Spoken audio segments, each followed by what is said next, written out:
Jeff Hardy versus Shelton Benjamin right now from like 07. We are live on Facebook once again, reliving the extreme. Nate Maxon, Aaron Maxon, and Chad Austin here with you to review ECW When Worlds Collide, May 15th, 1994. And if you are watching us live on the Facebook, feel free to comment, ask questions, let us know what you think about, if you've seen When Worlds Collide, what you thought about the show, etc., etc. We're happy to be here. I'm not going to do the intro again. I'll do another one. Well, don't do that, but explain to the people if they want their name to be seen. If you yes, we're on StreamYard, so if you want your name to be seen for us to be able to react to your comment by your name, you have to click that you give permission for your name. Otherwise, you're just going to be StreamYard user. So, but that being said, that's like being Super Destroyer 1 or 2. Yeah, no fucking idea who you are until you're unmasked, and then we still have no idea who you Mr. are. Wrestling number 3. Was that one? No. That was Vince Russo, I think. Bro. All right. When Worlds Collide, May 14th, 1994. Want to preface this by saying apparently the night before the TV title changed, Mikey Whipwreck is the new TV champion in ECW as we go into this show. No longer is it the Pitbull. That was in my notes. I was like, when they were like, oh, Mikey's the new TV champ. I was like, I don't fucking remember that. It didn't. They filmed it, and then it doesn't air until the next show after this. Okay. On TV. Which, like I said, I took the bullet and watched that for us because that was a lot of recapping of When Worlds Collide, some promos, and then the Mikey Whipwreck Pitbull like highlights of that match where Mikey won the title. So we won't have to watch that next week. We'll probably skip to the next week. But that being said, like I said, May 14th, 1994, When Worlds Collide, the ECW Arena. And 1,500 people. Do you guys think there were 1,500 people there? What, in Philadelphia? I hope there was. That's what they said. They said we crammed 1,500 people in this thing. In Philadelphia or the building? In the building. In the building. In the ECW arena. I thought Joey Styles did a census. He was out that afternoon walking around asking people where you live, what's your name? Oh my God, I can't believe how many senior citizens there are in here. Yes. So, I mean, I don't know.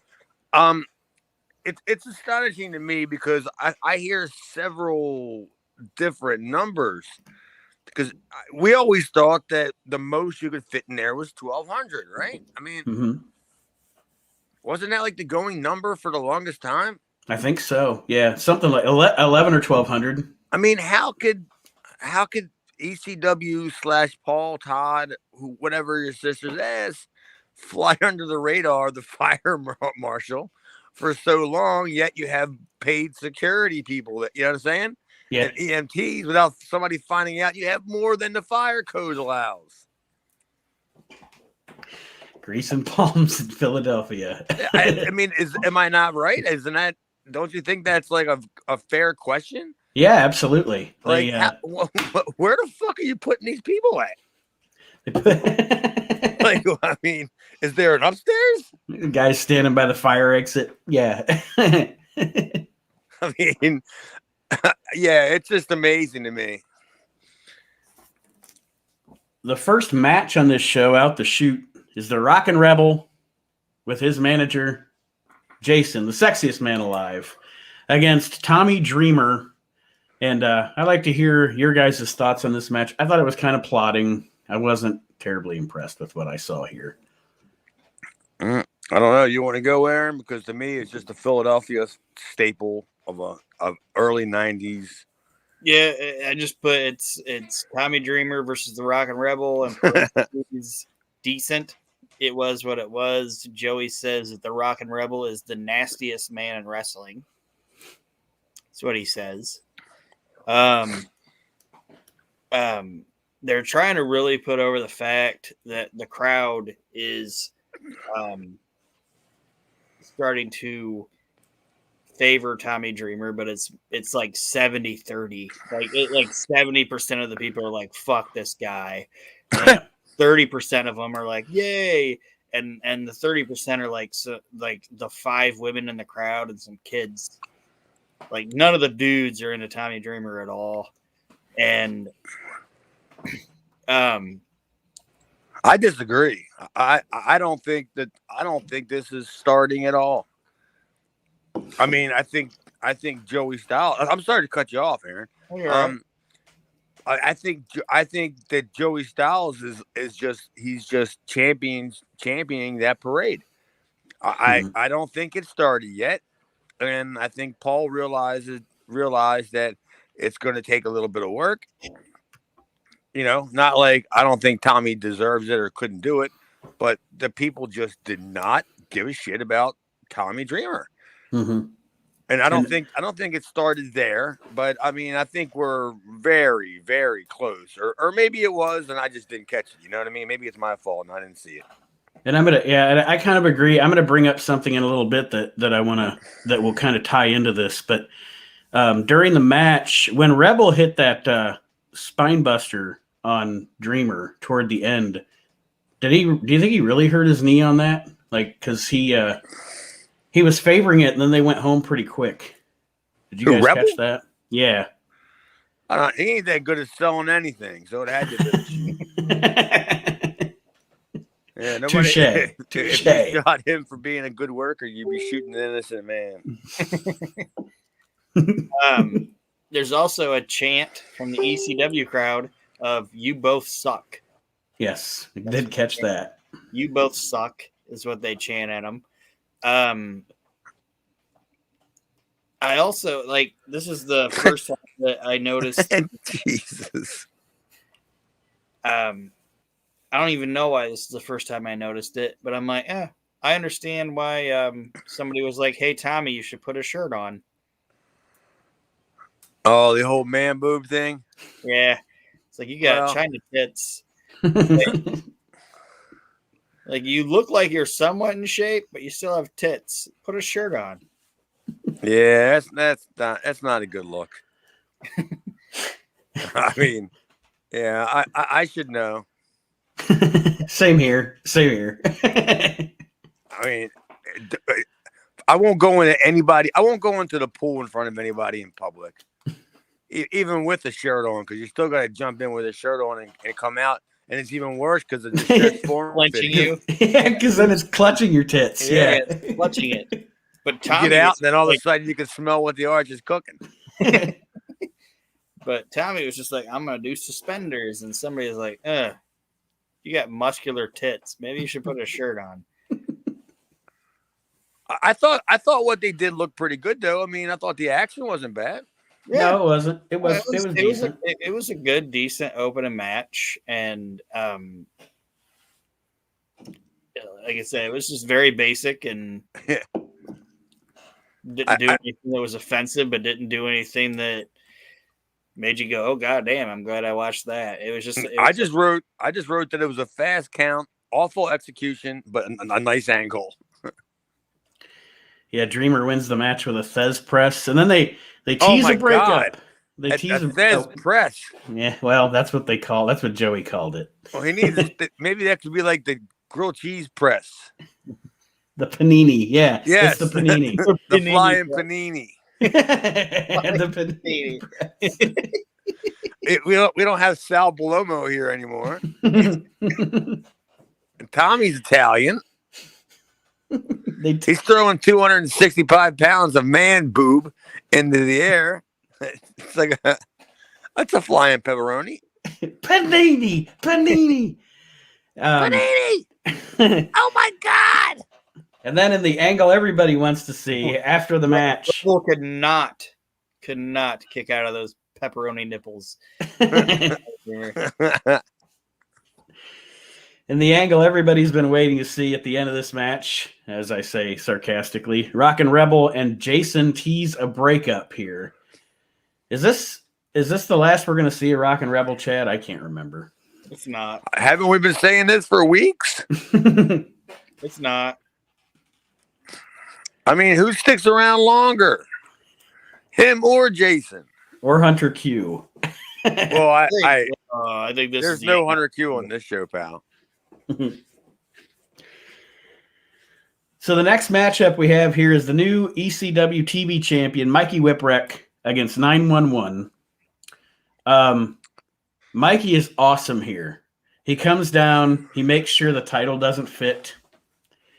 He looks a little scared and disheveled. And my question to you guys that I was going to say, this ties into what we were talking about with Dreamer. As we've been watching ECW, Paulie has tried to do get the ECW crowd behind JT Smith. He's tried to do get the ECW crowd behind Tommy Dreamer. Is Mikey the first guy that the ECW crowd really made their own? You know, this is our guy. Probably. I mean, Sandman getting there, right? I mean, there's something started there with Sandman. Am I not right? Yeah. I mean, yeah. But I mean, so you're saying is Mikey the first guy that the ECW crowd knows that's not getting pushed? Well, the one that they first, like, as Paulie is trying to get, you know, Dreamer or JT or whatever, tell these stories with these guys and get the crowd to really connect to them. It seems to me that Mikey is the first one they really connected to and really said, this is one of our guys, you know, an ECW. Yeah. And Joey let you know that during commentary, right? Mm-hmm. He's like, you know, these people want to get behind this kid, blah blah, you know. Yeah. All that stuff. So yeah, I mean, I guess I would say that's probably accurate. I'd say yeah.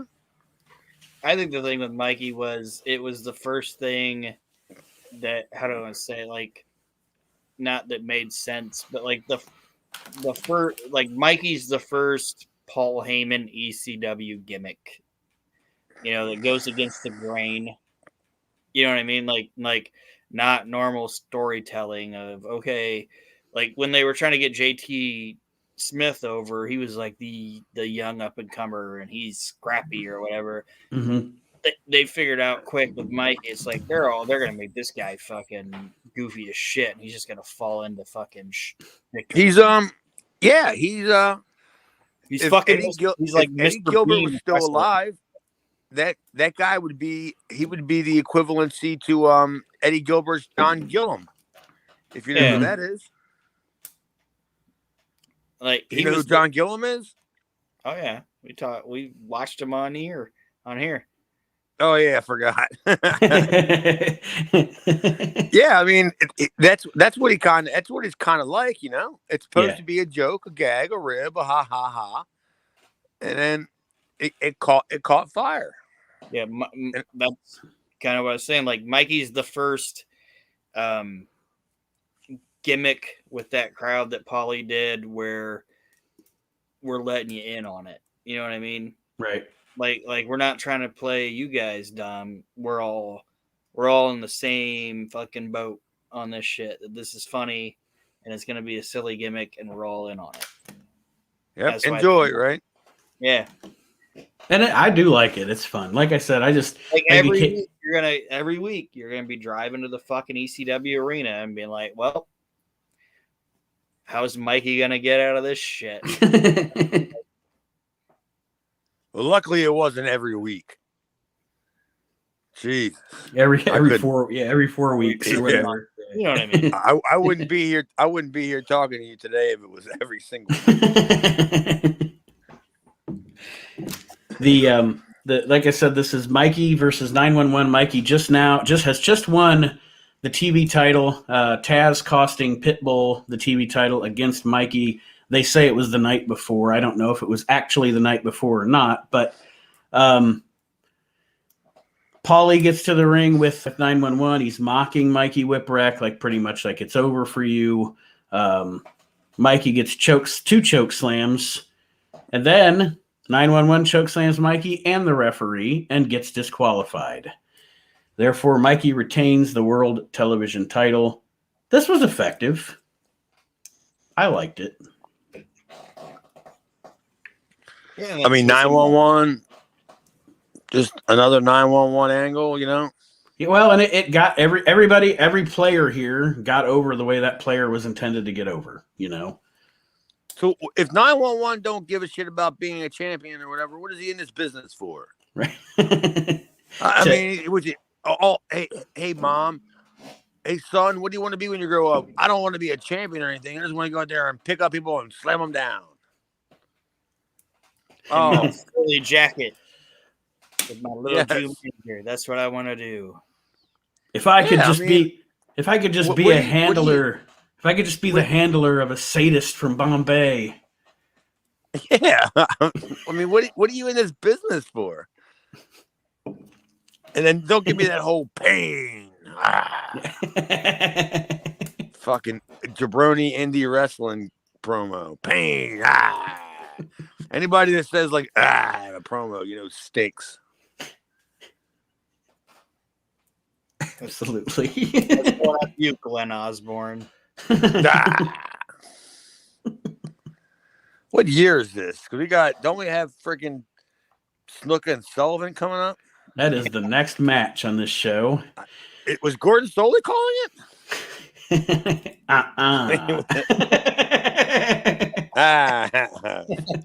Sullivan with a suplex. Yes, that's right. It is Jimmy Snuka. The definition on Snuka is remarkable. He gets that from opening coconuts in the Fiji Islands with his head. With this Hunter Q. Robbins the third. Snuka There's and no Sullivan. Hunter Q, right? Too. Hunter Q is absolutely with Jimmy Snuka in this match. He is No, still good to around.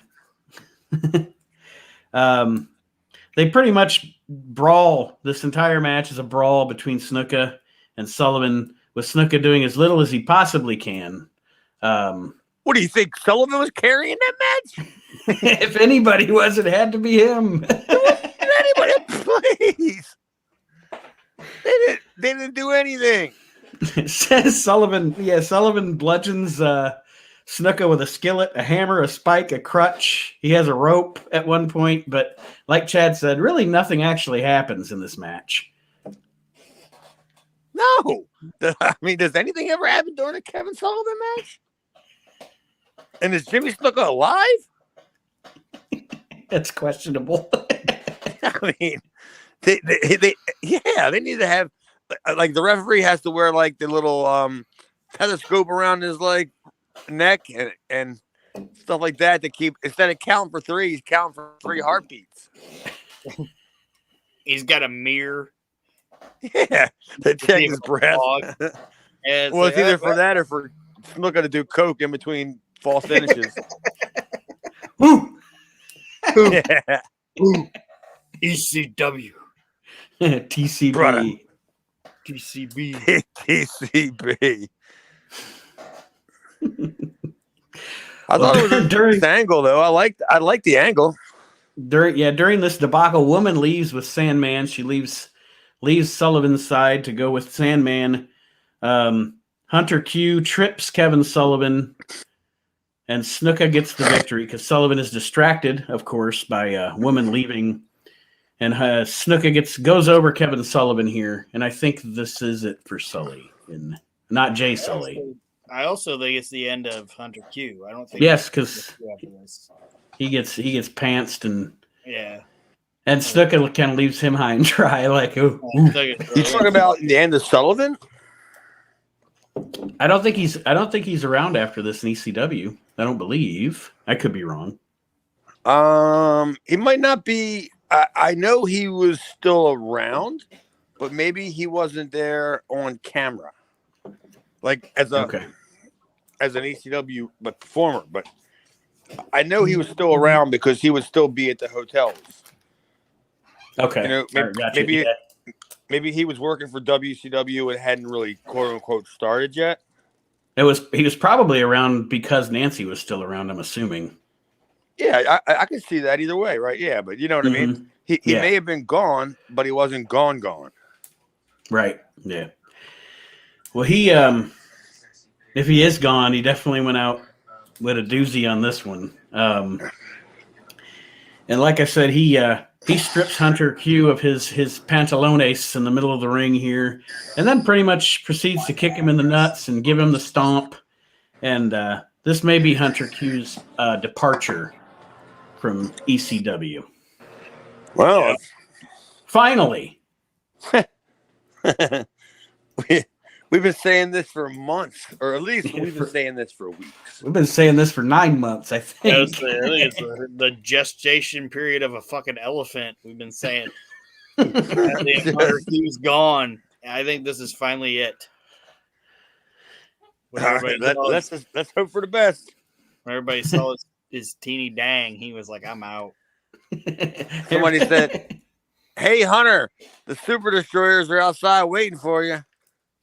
They've had the car running since March. That Geo tracker ain't gonna fill itself. you got to get in there." And by the way, on the way home, we got to drop Sal off. What's the matter, you? Well, the next deal is the caning match, Sandman and Woman against Tommy Cairo and Peaches. And when I saw Tommy Cairo and Peaches enter the ring in their hard hats, I thought of my brother. And I thought, oh boy, my brother is going to have some good material here. I just put it's Sandman and Woman versus Gypsy Tommy Cairo and fucking Peaches. That's all you got, really? all that material, and that's all you came up with? All that opus that you could paint your canvas on? I mean, they're wearing fucking goddamn brown suspenders Pajamas. and hard hats, and it's like, what the fuck is going on? Yeah. This is like I believe that Tommy Cairo is a gypsy handyman. Okay, He's a gypsy handicap? handyman. What did you? Oh, I don't think he's handyman. handy. I believe that Tommy Cairo could probably fix your electricity Or your wheelchair. or your wheelchair. Yes. Well, but just because Peaches touched his wang doesn't mean that she should be dressing that way. She doesn't know fucking shit from shit. Like, Peaches and Tommy Cairo is one of the worst. Go ahead, say it. Go ahead. I got your back. Go ahead. It's one of the worst combos ever. Yes, Like, dude, like, it is. how are you supposed to feel compassion for these people? Like, Yeah. I understand where they're trying to go, but Tommy Cairo and Peaches are actually the heels. I've been trying to say this the whole time. Yeah, he's a home wrecker and she's a cheater. She's a cheater.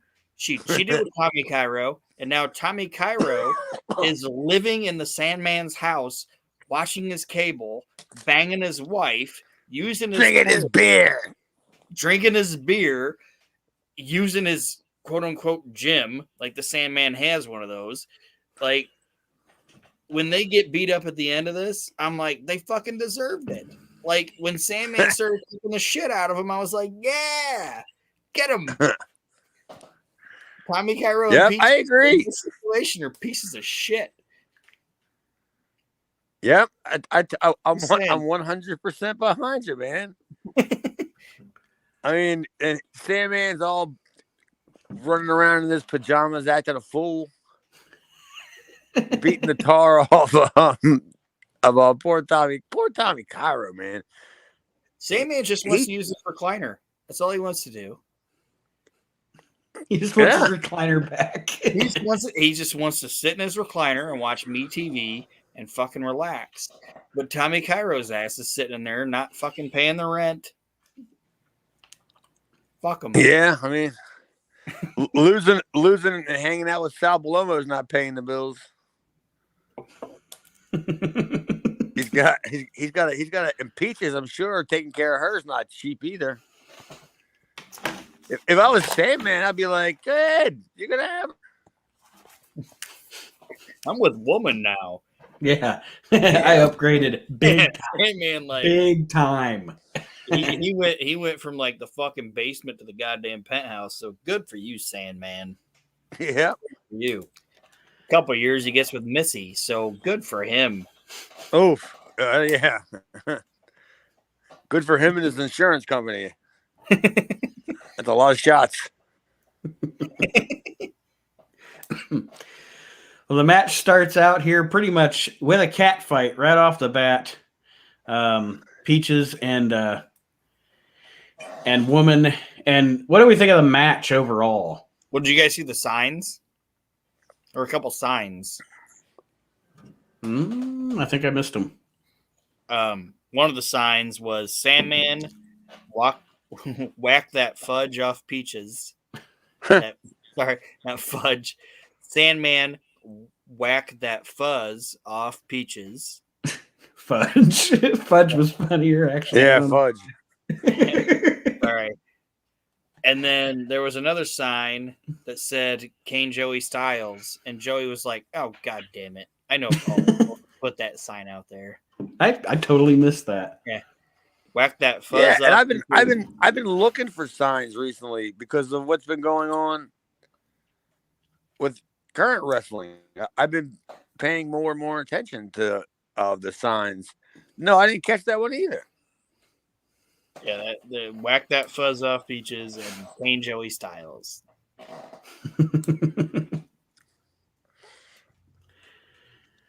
I mean, I just thought all that was just way too long.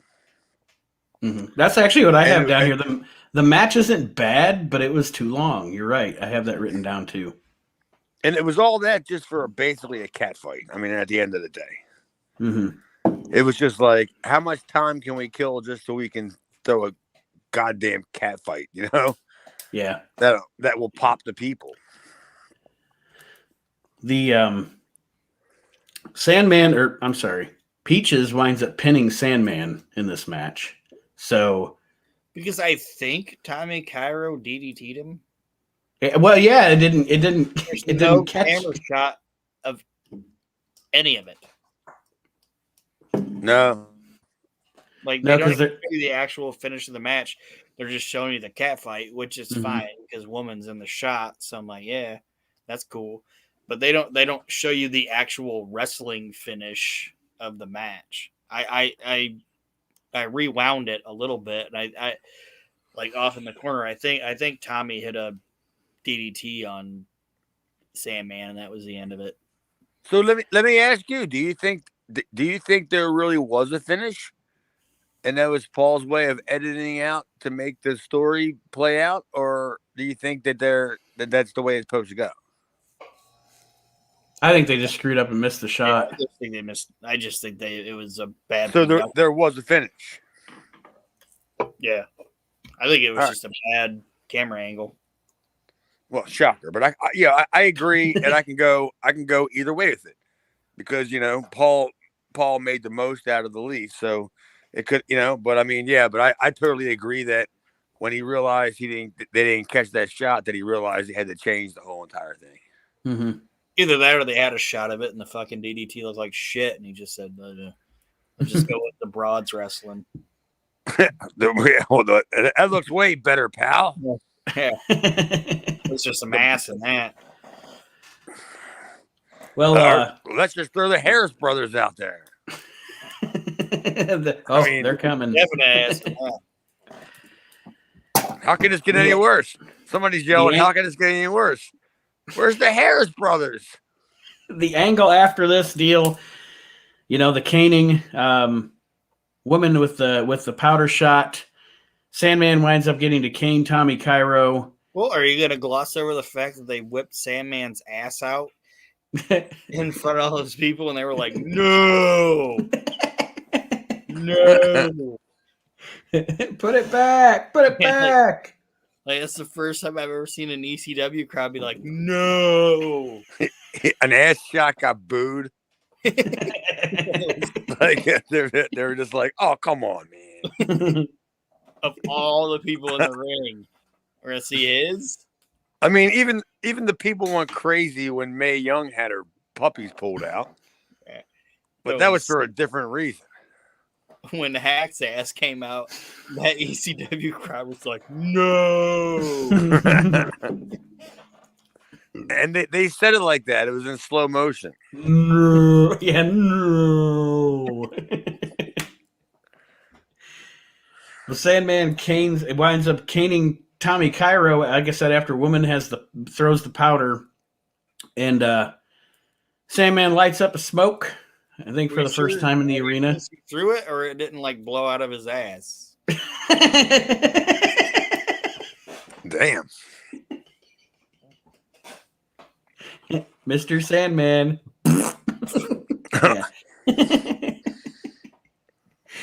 That's funny.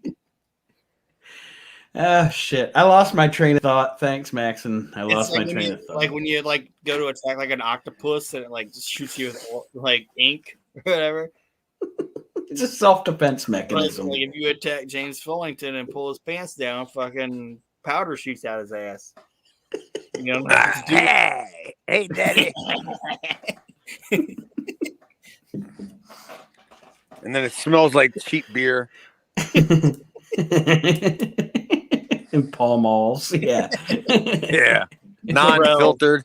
Non-filtered Durrells. Oh, man. Oof. He's out there smoking cigarettes like he's on the Mary Tyler Moore show. He's like Murray. he's got his cigarettes rolled up into his sleeve and on his shirt. And...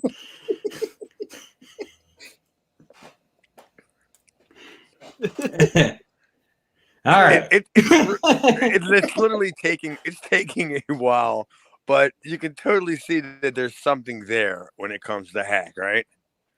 Yeah. Yeah. The people are seeing something that, I mean, take me out of the equation because I don't like the guy. I don't have a personal feeling about him whatsoever. But yeah, professionally, the people in Philadelphia are really starting to see something there that the majority are slowly becoming enamored with, right? Yeah. Yeah, it's kind of a, what do you want to say, an everyman character. I like I know I was making fun of like smoke coming out of his ass or whatever, but I actually like Sandman. Like I'm a fan of the guy. I don't know him personally, obviously, but his character and everything like that, like I enjoy it. And this is the like groundswell of it or whatever, where you could see, like we were talking about, like where he was in the wetsuit and all that shit, and then the good Sandman, you mean? Yeah, you're seeing the evolution of it, and that's what I'm looking forward to as we go through. Like this is a character, it's kind of like Tommy, where it's a character that is quintessential ECW, that you're going to see it at its infancy and where it goes. And like he hasn't beer yet. Like I'm looking forward to him cracking that fucking beer, you know. And then it's like, oh, that's when you're off to the races. You know what I mean? There is that word that they use. I think AEW uses it. Pillars. You know, the pillars. And wouldn't you say Sandman's one of the pillars of ECW? Yeah. Yeah, I mean, Sandman is holding one part of the building up. That building's in pretty bad shape. Worse than the Sportatorium? I can't. Well, I mean, there's at least 4 or 5 Von Erichs that are going to hold the building up. I'm thinking Sandman, Dreamer. At this point, Sandman, Dreamer. We haven't got Raven yet, right? So yeah, that building's pretty much halfway built. Who else? Well, not to get too ahead of it because we got a couple years to go, but I'd say like the pillars of ECW to me would be Sandman, Tommy, Sabu, and Raven. Probably. I would agree for the most part. I mean, I really can't, off the top of my head, think of anybody. Maybe Mike to an extent, but yeah, basically they're the 4 guys. Would either one of you throw RVD in there? No, I think it was not because I don't like him or respect him or appreciate or any of that. He wasn't there long enough. Yeah, that house was already built before he got there, in my opinion. He just moved in. Yeah. Since moved in and smoked all the weed. Yeah, him and the Street Profits and MSK. Why don't they just start one big fucking interpromotional pot company? The Riddle World Order. Yeah. Riddle, MSK, all them people. Just throw them all in in the same little group there. And how about one of them just get sick so they can get a medical marijuana license, so they don't have to have the problem where they got to go, find weed from a shaman. Please. Well, the next segment here on this show is 911 coming out and choke slamming. What is it? Joey Maine? Was that his name? They called him. I didn't know they called him a name. Yeah, they gave him a name. This referee. But he gets choke John slammed. Pee Wee Moore. Huh? It's John Pee Wee Moore. That was Pee Wee? Yeah. Okay. I don't think that was Pee Wee. Yeah, it was. Oh, well, yeah. I mean, I know Pee Wee. Pee Wee comes up with Sabu. Like Sabu has a like a big like RV. And Sabu sometimes sometimes Fozzie tours later on. But yeah, Pee Wee he would come up because he would drive it. he's got to be the DD, huh? Yeah, He's the greatest thing in the world, thinking of Pee Wee Moore just driving up a fucking RV with Sabu in it. Oh yeah, it's got to be a fun time right there. Door opens and smoke just comes rolling out of the fucking thing. A plume of smoke. It's just like he comes out.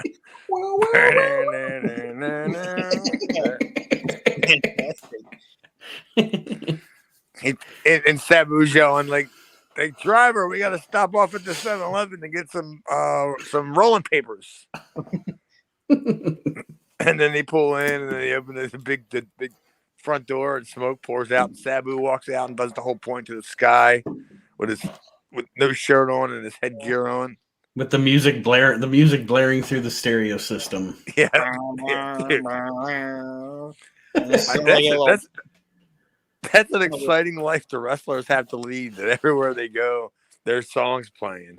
They walk into the grocery store, you know what I mean? Just, here he is. I would just hope I have a great, cool entrance song like Deep Purple, Perfect Strangers. Yeah. Every time Taz walks into Publix, survive if I let you. If I let you. That little short ass bastard walking into a buffet. he's looking at the people and people are like, "Oh, we can take him. We can handle this short little fucking survive if I let you." And then he runs right over there and starts beating up the mashed potatoes. He starts elbowing the roast beef. I'm gonna eat off the kids' menu. Yeah. Can I get an orange soda and a small fry and a frankfurter? Dinosaur nugget. Right, he doesn't call them hot dogs. He calls them frankfurters. And I want the bun toasted. Yeah. Some dinosaur nuggets. And these better be Chef Boyardee. Speaking of Taz, he's in the next match on this show. It is Taz versus the Pitbull. Of course, Jason in the Pitbull's corner. Aaron, what say you on this matchup? It went way too long. Mm-hmm. Way too long for a supposed grudge match. Like they had too many wrestles in the middle of it, and I thought the feud itself leading into it was good, and I somewhat enjoyed it, but the match itself was kind of a letdown. Yeah, wasn't that like 40? Didn't it feel like going 45 minutes? It felt like it. I mean, for real. Didn't it seem like it was like, do you think that was edited down from like 45 minutes? Yeah, and it's like, why, if it's this like grudge match between these two supposed animals, are they doing like fucking chin locks and leg locks locks and all this shit. It felt like it was just way too long and had way too much stalling in it. Like the commentary was setting another agenda than the match was, right? Yeah. And like the match was just taking place, but then Paul figured out a way to redirect the commentary to get what he wanted out of it. Is that what you're saying, kind of? Yeah, and like I said, if it's a grudge match, why is fucking Gary Wolf grabbing a rear chin lock, and why is he doing fucking leg locks and Taz doing his shit? It just seemed much longer than what it needed to be. Yeah, I actually have in my notes too much wrestling. You know, the beginning was promising. Yeah, the beginning was promising. They started out, you know, outside the ring and brawling, but I totally agree. Way too much wrestling here. And the thing is, like, the wrestling wasn't bad. No. You know what I mean? Like, they didn't do anything that looked like shit in the ring, but for the match that it was supposed to be, it didn't work. Yeah, I mean, I agree totally. Nothing left me wanting more, right? No, yeah, definitely. Yeah, I don't want to watch these guys wrestle again. That's cool. Come on. What do you mean it's over? Ring the bell. Well, the Pitbull goes over here with a chain shot to the head on Taz after a distraction from Jason. Jason's distraction was getting dumped on his fucking head. Oh, did it knock any sense into him? No. How do you like my bump on the head? How do you like my dump on the head? All right. Mr. Austin earlier brought up the Bruise Brothers, and they are in the next match here on When Worlds Collide. It is the ECW champion Shane Douglas, Mr. Hughes, and the Public Enemy against JT Smith and the Bruise Brothers in an elimination match. Now, this was supposed to have Road Warrior Hawk in it. They say he's injured. I say he just told him, I'm not coming. I say he started with WCW. Like that. Yeah, I say he didn't even kill him. I say he did. Show up. He did. I mean, personally, I believe that I was at a show that Paulie addressed the locker room about Hawk not being there. And it was because he was booked on another show. And I don't remember, like, see, this is what boggles my mind, is that I don't remember if Paul guaranteed that Hawk was going to be at the Philadelphia show. You know what I mean?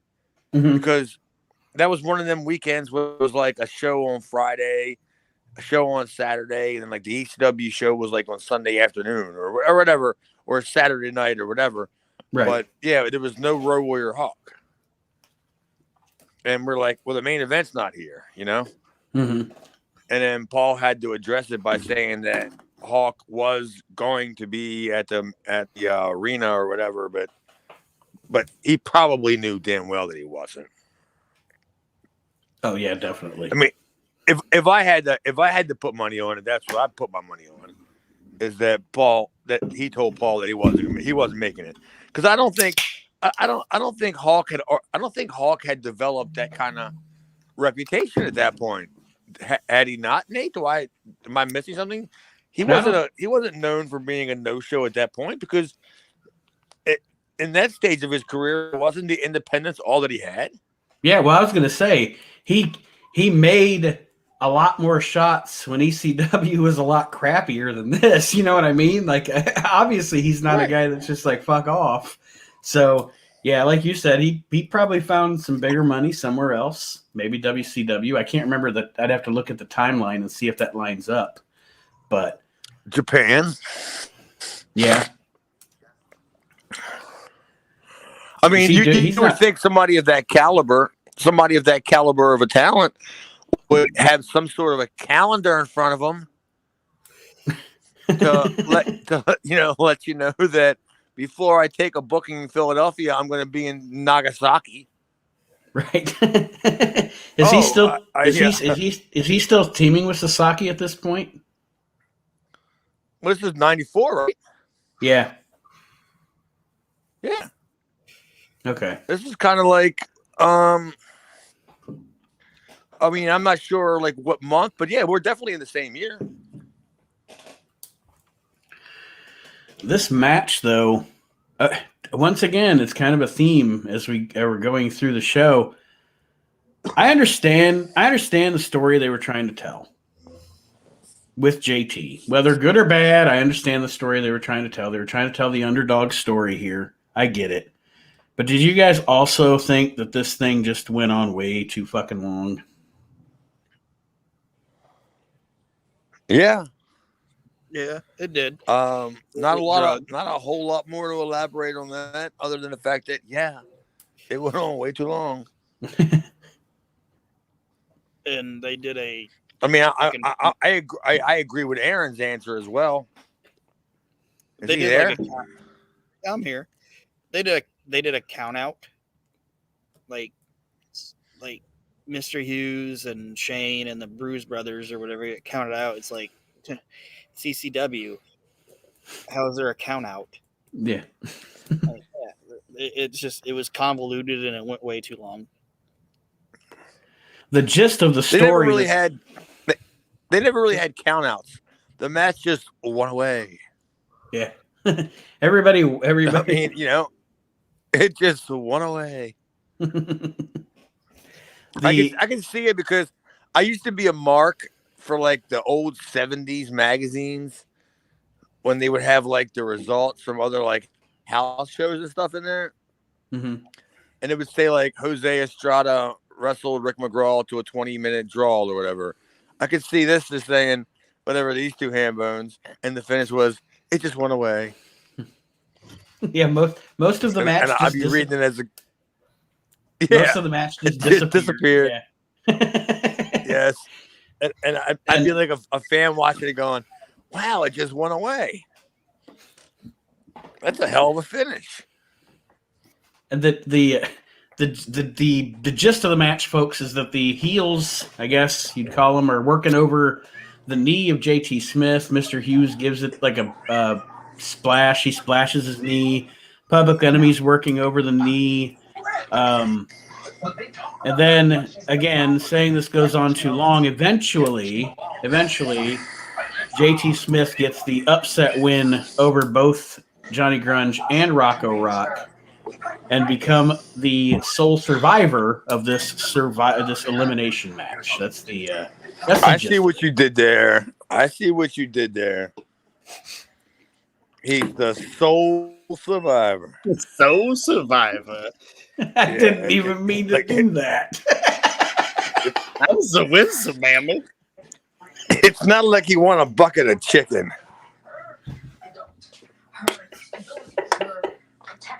All right, yeah, he didn't win some free studio time in a rap studio. I made a joke, he didn't get rims.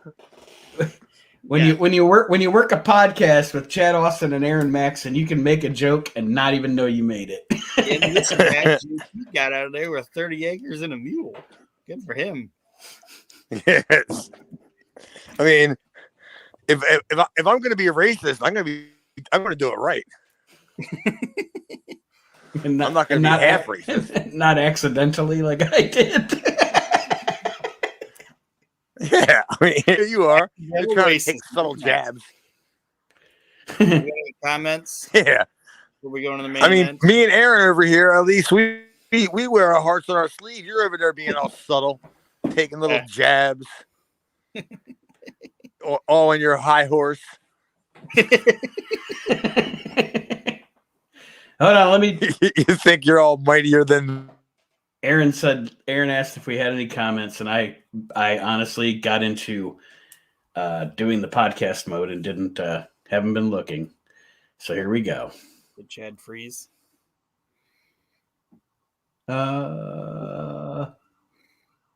Yes.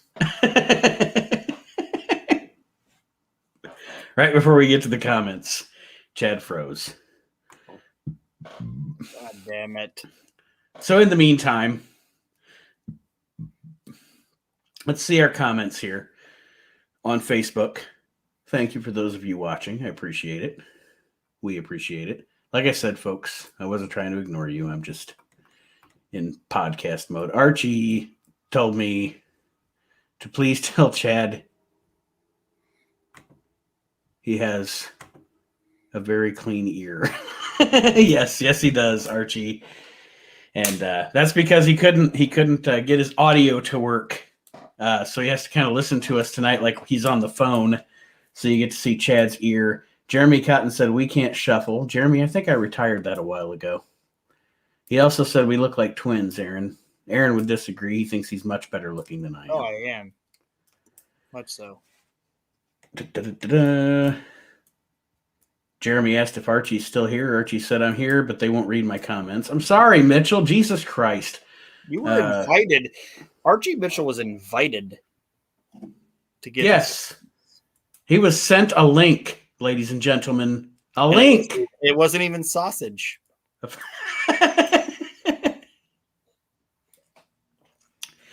But Jeremy said that we're not answering Archie's comments because he sucks. Archie said Jeremy swallows, and Jeremy said Archie eats ass. Gross. You wanted me to read the comments.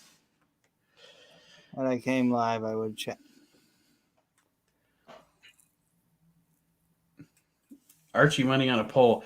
I'd pay big bucks for that pay-per-view. But we actually, Jeremy says Archie loves the sausage. This has gone completely off the rails. But we actually are recording a podcast here. And for those of you that are joining us, we do appreciate it. Like I said, I got in tunnel vision podcast producer mode. Archie actually works with me, so he knows how I am. So, but anyway, we lost Chad Austin. He froze up on us. He hasn't come back yet. But, and we are discussing, of course, When Worlds Collide here, live on the Reliving the Extreme Facebook page. And speaking of sausage, this is how the sausage is made. My name is spelled with one A. Oh, Aaron's responding to Jeremy Cotton. 1 O and 1 N.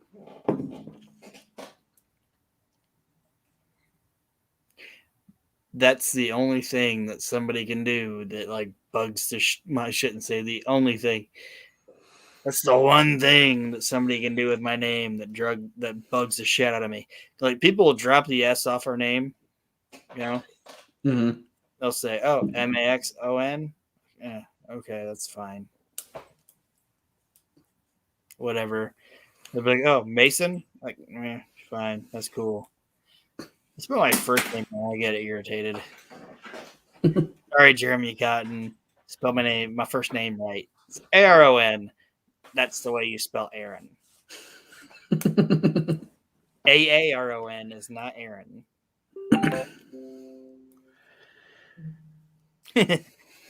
What happened? Did you drop me because I'm racist?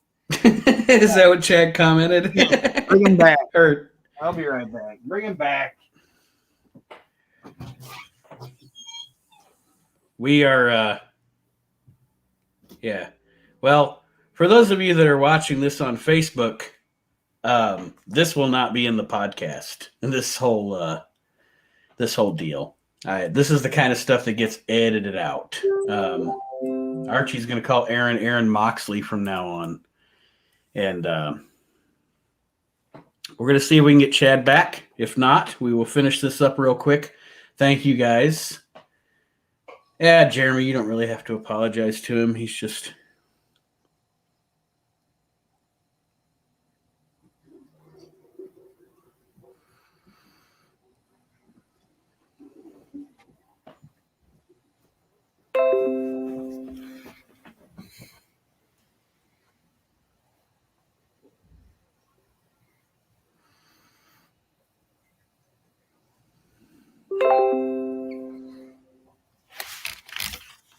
Chad is having technical issues here. It's Archie made it up for you with Jeremy Cotton, Aaron. I just fucked your name up. That's fun. Anyway, he said Jeremy Croton. I would have said Jeremy Crouton, Archie. That's how your oldest kid used to say my name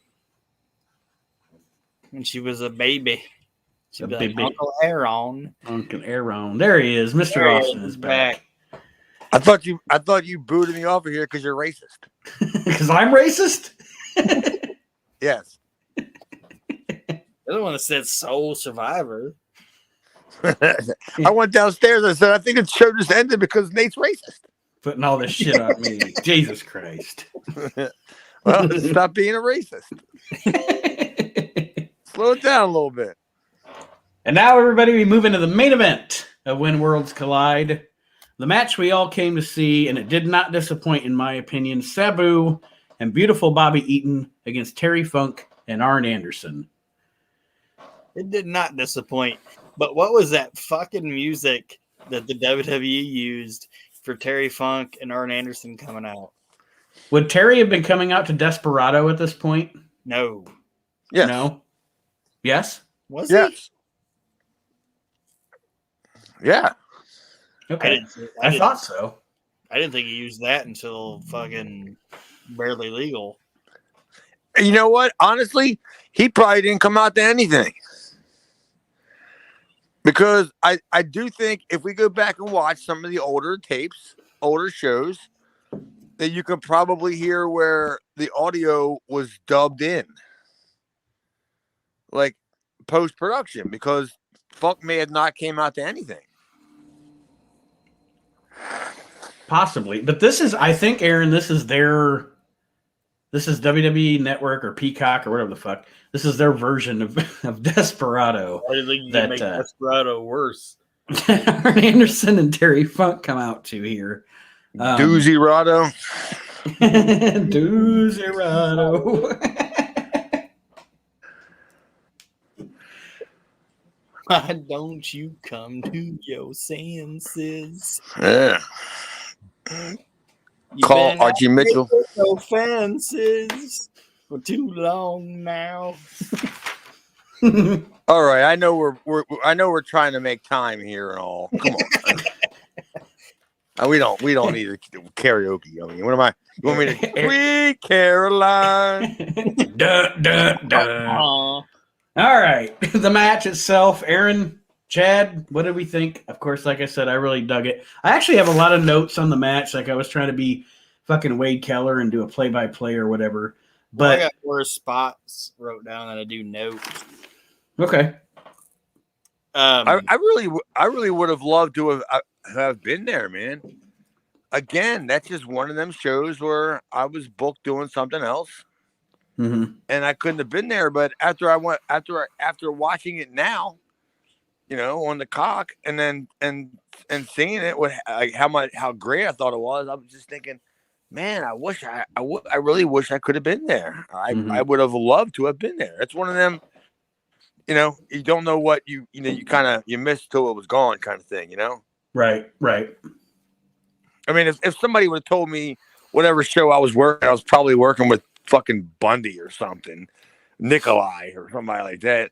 If you would have told me, hey, you got a chance to go either watch this or work 5 seconds with Bundy, I'll pass up. But, you know, it was probably because I was doing a 3-day weekend or a 2-day weekend of somewhere, you know, and ECW just wasn't paying any more than the other people were. So, but yeah, I wish I really could have been there because I would have loved to have seen Arn in the arena, man, and Bobby.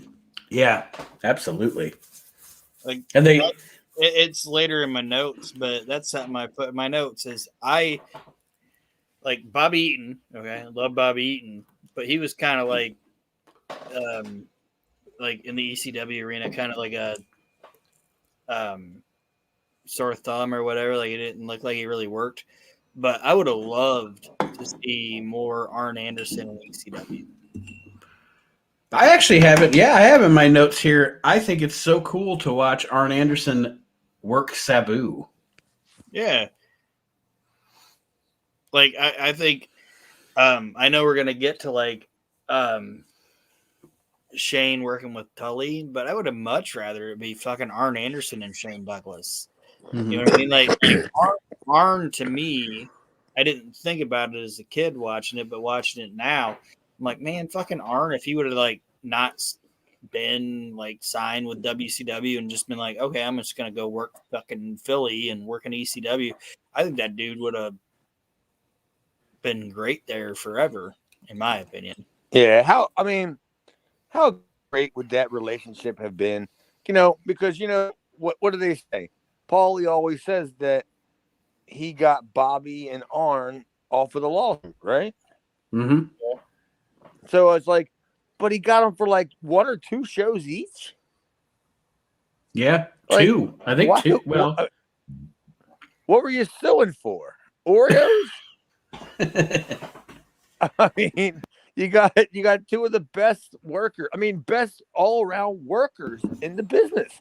I'm not going to say names because they weren't, in my opinion, they weren't Hogan or Flair. You know what I mean? Right. But well respected enough that people would pay money to see them, especially with Philadelphia fans.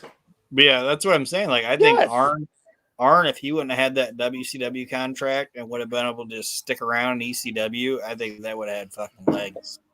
I think Arn. Why couldn't they have worked together? I mean, is it all about dick size with these fucking people? Like, why couldn't they just work together? You would think they would all benefit from it because you understand why WWE wouldn't want to work with ECW because they gotta brainwash their people. Yeah, well, and ironically, who wound up working with them the most? Yeah, right. And then look where it put ECW. Behind the 8-ball, and then eventually out of business. On the Peacock. That's where it put ECW. Yep. But Aaron, you said you had 4 spots here that. Well, no, I mean I had some spots, but there's also Joey Styles talks about how Arn held the NWA Tag Team Championships with Tully Blanchard and Bobby Eaton, and Bobby Eaton held them with Stan Lane, and then he goes, Stan Lane, who knows what he does now or where he's at, but he probably shouldn't be doing it. What? He just buries Stan Lane. Yeah, he just buries Stan Lane for like no reason. It's like, why are you attacking Stan Lane? He didn't do anything to anybody. Well, maybe his sister is one of Stan Beat's deadbeat baby mamas. maybe Joey Styles is holding the grudge against Stan Lane because he got Joey Styles' sister pregnant, and he's not taking care of the kid.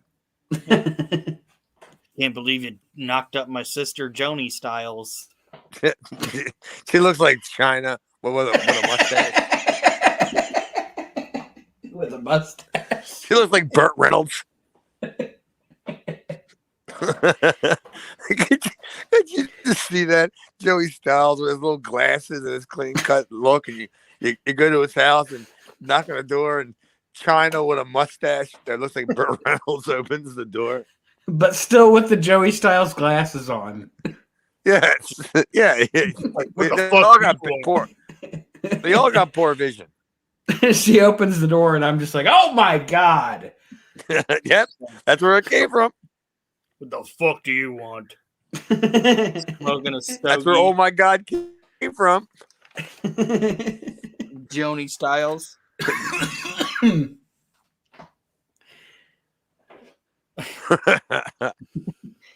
But there's a spot that Arn takes that's actually pretty impressive. He's up on the top rope, and Sabu drop kicks him, and he bumps off the top all the way to the ground. I thought that looked good.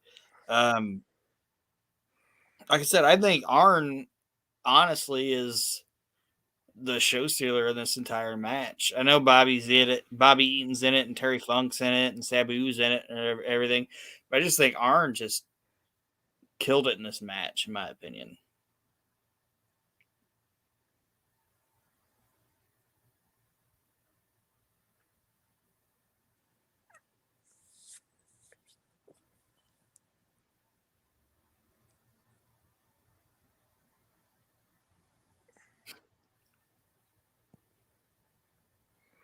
Yeah. Is everybody still there? Yeah, I'm still trying to figure out what you think Arn is.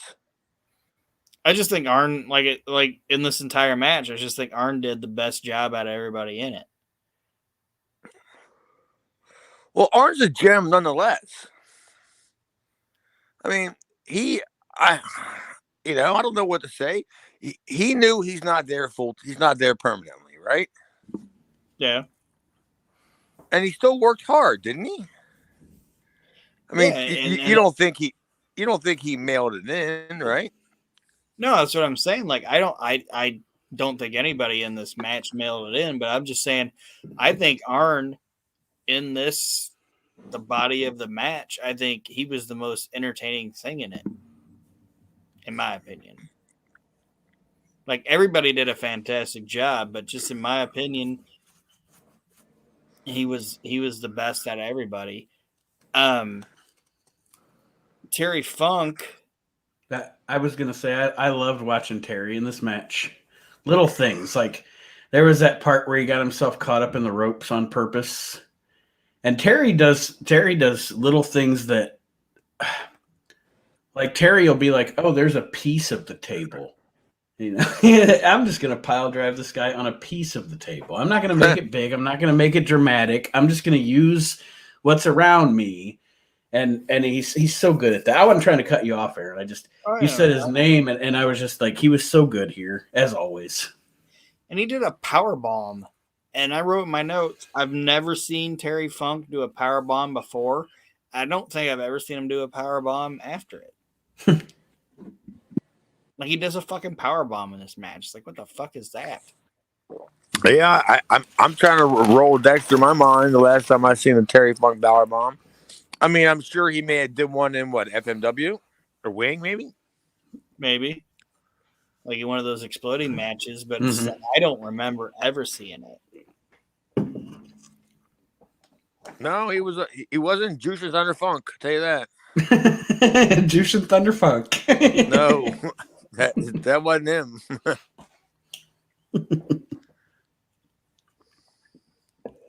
And that moonsault he did, fucking bounced. He missed it, but he fucking bounced. It was good shit. Like, well, I looked back at my notes and I said something. I think earlier when I said Funk got caught up in the ropes, got himself caught up. He didn't get himself caught up in the ropes. He got himself caught up in the ring apron. Yes, just those little touches that he does. That's killing time, man. Mm-hmm. That's killing time in the best possible way. I love that kind. I love that kind of shit. That we know when you can go outside the ring, he does that stuff where he just swings all wild, like he's gonna attack a fan and don't know what he's doing and all that kind of stuff. He's just killing time because what he's probably doing is he's probably feeling the crowd and thinking about what he wants to do next. Because it's not like you're not working Rey Mysterio Funk over here where you got to go over every single spot. That way you're not going to mess up any of, you know what I mean? Yeah. Where you're going to mess up any of Ray's stuff or anything like that. So it's not like, because that stuff is very precise and it has to be exact and it takes a lot of timing and precision to execute it right. But Funk is just like, just in there and then he'll find you. I mean, sure, you got to look stupid for a while and pretend like you're still selling from an elbow. You know what I mean? You got to be all wobbly kneed, and then even though you're up and you realize this is like 6 minutes already. Like, where'd he go? A question that I had written down. And then when you get that little, Well, I mean, when you get that one little opportunity where you can look out of the corner of your eye and you look to see where Terry is, and you realize you hear the crowd roaring on the other side of the building. You're like, Yeah. how do you get over there? Like, what's he doing? A question I had written down to ask you, Chad, is I know that Sabu, obviously his uncle was the fucking Sheik, and he's been wrestling for a few years at this point, and he's done, he's already toured Japan and et cetera, et cetera. But do you think Sabu appreciated and recognized the insane learning tree he wrestled in during this evening? I think almost to a detriment,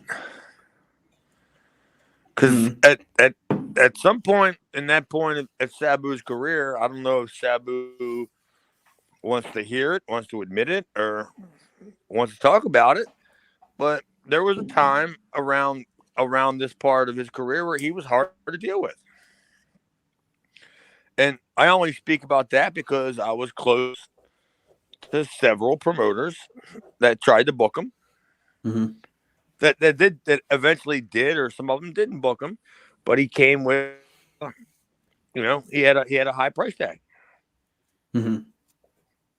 I mean, and of course he wasn't doing a good job. That wasn't even going to be. It wasn't even being like, "Hey, Sabu, we have this local kid here." You know what I mean? Right. That wasn't even going to be in the discussion. But All right. So, go ahead. Sorry. No, I'm just saying. Yeah, Sabu was. This. We're getting into where Sabu is starting to is really somebody. In the grand scheme of things in the business. The finish of this matchup. Aaron, did you have anything else? I'm sorry. Well, no, it's just like it's kind of building on what you were saying. Like, Chad, do you think like Sabu in this would have been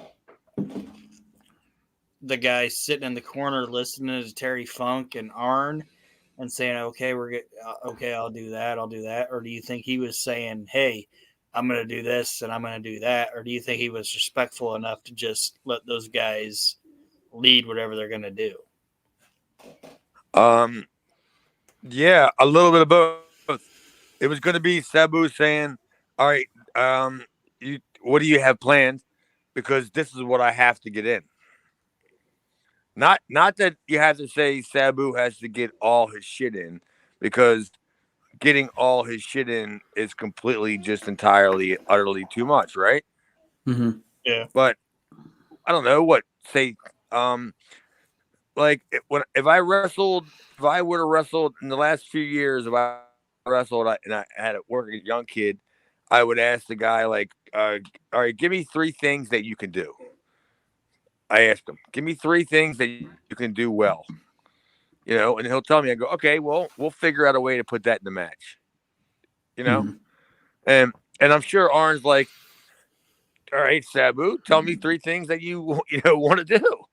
Like, he's not going to just lay there for table after table and chair. Yeah. Sabu was like, "Oh man, Arn, I'll put you on the table and then I'll jump off and fucking put my chair into your face and drive you through it." Arn's probably gonna be like, "No." Yeah. Hey, Arn, I'm just gonna wildly throw a chair at your skull. Is that okay? No.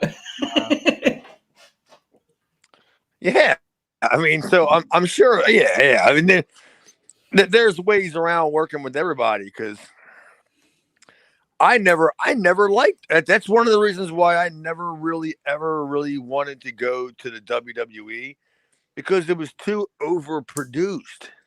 Mm-hmm. And I didn't want to work with somebody who I knew didn't want to do anything. Right. Because they didn't have to. Or they had a character, you know what I'm saying? Mm-hmm. And the character didn't require them. Oh, I get it. Your gimmick doesn't require you to sell for me. Oh, okay. No, I see. You're not going to sell for me because it's your gimmick. It's your gimmick, bro. Yeah, well, how about my gimmick is I'm God. That's my gimmick. Didn't he team with Shawn Michaels in 2006? That guy. Yeah. Yeah. We'll see how many people want to work with me when I tell them my name is AIDS. Yeah. You don't want to put me over? Well, I'm going over, kid. Here come the legions. Yeah. The Legions of Doom. The legions there's of legions, doom. all right. Jesus That Christ. comes along with AIDS. Nobody gets over the Legions of Doom. They don't chop nobody. The legions. The open sores of doom. The cuts, scrapes, scratches, and bruises and abscesses Of doom. of doom. That's right. Yeah, that's right. The Public Enemy comes out and attacks Fairy Deepest, Funk. darkest Terry Funk. Africa, the Who? Legions of Doom. The Public Enemy comes out and attacks Terry Funk here during this match, and this is obviously spawned from what we saw last week with Paulie Dangerously going and asking them to do something terrible to Terry Funk. The problem is it's not effective because it doesn't cause the fall. Does that make sense, Aaron? Yeah. But it's also like I've never seen anybody blade their knee before in wrestling. He said blade their knee. Yeah. Like Terry Funk, like they come out and attack him, and like Terry's bleeding from his knee because the Public Enemy attacked him. So he like gigged his knee in the match. And it's like I've never seen anybody do that. Like usually if they're just selling the knee, they're like, "Oh, my knee, it's all fucked up." But Terry made sure that he was fucking bleeding from his knee off of the attack. And Is Terry getting credit for the first person to bleed or blade himself everywhere? Yeah. Behind the ear. You know? His elbow. His knee. Elbow, knee, breast, chest, neck, and head. But see, Nate, what is he doing over there? Is he sitting down there at the Double Cross Ranch with a blade? Just he's slashing a toe to see if it gets good color. I'm gonna blade my collarbone tonight. And I could just see him doing it in front of Dory. And Dory's kind of standing there looking at him, and he's like, "Junior, I'm gonna get color from here," and Junior's just staring at him and he's he like, has no idea what's going on. And Dory's like, "I don't know, Terry. That might work. It might not work." He's got absolutely no idea what's going on. I'm just over here. Like Dory's just over there. Aren't we building towards Dory coming in? Yep, that's the next show, or the next big show. Yeah, Dory's just. So what you're saying is you got plenty of time to wake him up. Dory Funk's just over there trying to buy to get him ready for the next show. Goddamn Patty, who's that fucking Peanuts character that I was thinking about? Peppermint Patty. Yeah, Peppermint Patty. This fucking Dory looks like fucking Charlie Brown.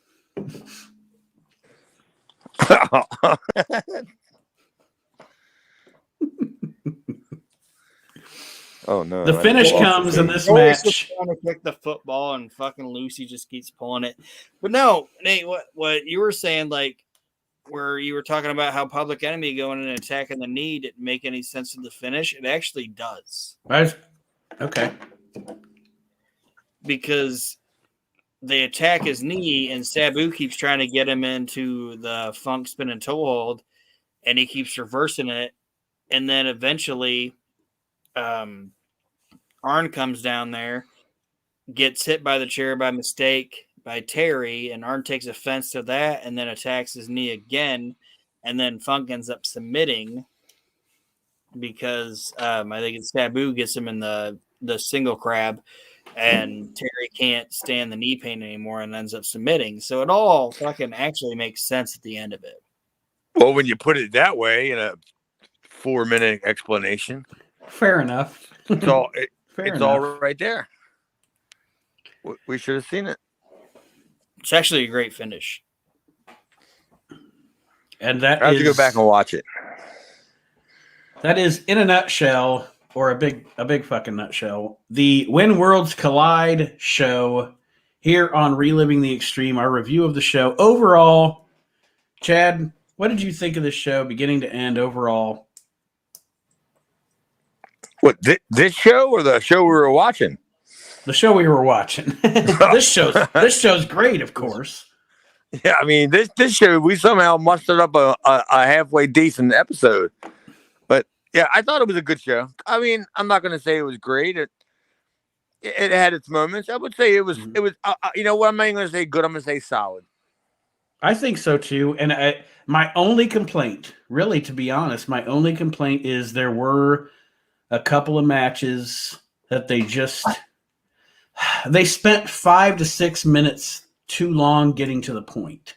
But other than that, Rebel and the elimination match and the Taz match, they all served their purpose and they were fine, but they just spent too long getting to the point, I guess. And you know what? Maybe when you were there in the ECW arena in the moment, it didn't feel that way. You know, to be fair. I can totally agree with that, man. If you were there, because a show, if you were at the ECW arena, a show that's supposed to be 2 hours was going to be 4.5 hours. So yeah, I totally agree with that. Aaron, what did you think overall? I thought that this, like, I watched this when I was younger and I thought it was fantastic. But the older I got, like, I think it's still a really good show, but it wasn't as good as I remember. Like, when I watched it initially when I was younger, I wasn't reviewing it. You know what I mean? I was just good point. I wasn't watching it as a fan. I wasn't like, okay, Nate and Chad and I are going to sit down and nitpick this thing and find what we think is funny or find what we don't like. I'm just going to watch it. And it's kind of like case in point, Aaron.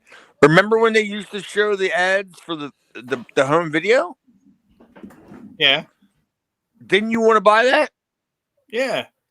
And then when you got it, you were like, how much did I pay for this? Yeah. It's like, this thing's kind of dragging out a little bit. Yeah, exactly. Like you watch the commercial and you're like, fucking Bobby Eaton, Arn Anderson. And then you buy the tape and you're just going, oh, it's Bobby Eaton and Arn Anderson. Yeah. It's kind of dragging a little bit, you know, and that's what I'm saying. Like, not nitpicking it, just sitting there and watching it. You're like, this is a pretty good show. But when you start to analyze it, you start seeing the good and the bad with it. And there was a lot more good than there was bad. But I just think it was solid, but it wasn't as good as I remembered as a kid. Yep, you ain't lying, buddy. Like, I ain't mad at it, but you ain't mad at it? I ain't mad at it, but I ain't taking it home. It already happened. Yeah, I'm not mad at it. It happened 30 years ago. Jesus. You know, I'm not mad at Hitler, you know, for Pearl Harbor. I'm not mad at you. Whatever. Whatever. Didn't even know you. Don't talk to Nate about Hitler. Don't talk to Nate about I don't know what was going on behind the scenes. Don't talk to Nate about anything about Hitler or anything like that. He'll drop you. Yeah.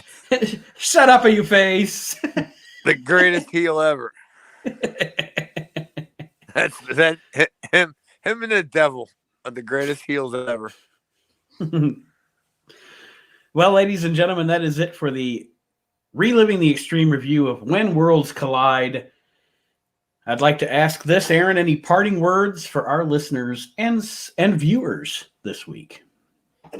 Not much. Just if, like I said before, dial 445-278-1227. 156. And if you need your snake drain, or if you need your drain snaked, or your What? If you need your snake drained, that's Peaches. What kind of If you business need- are you running over there, Sonny? listen. 445 We were trying to listen. 445 226 1567. If you need your drain snaked, or you need your gutters, if you need your gutters with the leaves because it's fall time now and all that shit, or you need your heating worked on, We got a sponsor? that's Gypsy. It's Gypsy Cairo. He'll help you out. What? Gypsy what? Gypsy Cairo. Is this the truth? It's Gypsy Handyman. Is it, Gypsy Handyman Tommy Cairo. He'll help you out. oh, okay. All right. It's a work. I got you. I'm thinking like you got a sponsor and I'm just stepping all over it. Like Aaron's got a buddy of his that has a roofing company that wants to come out and clean out your gutters. Yeah, it's Tommy Cairo. Here I am making fun of him.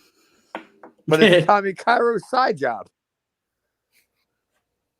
And sometimes he'll work for Peaches. Oh, good Lord. And then, you know what? I heard he's moving to the country, too. Gonna eat a lot of peaches. Yeah, I heard that. He Chad, comes any- in a can. Chad, any parting words for our listeners this week? I don't know. I'm not even sure I want to be a part of this anymore. This whole debacle. Thanks a lot, Aaron. You're sorry. Yeah. I mean, I was gonna You hung up try to promote twice. something, but I don't know.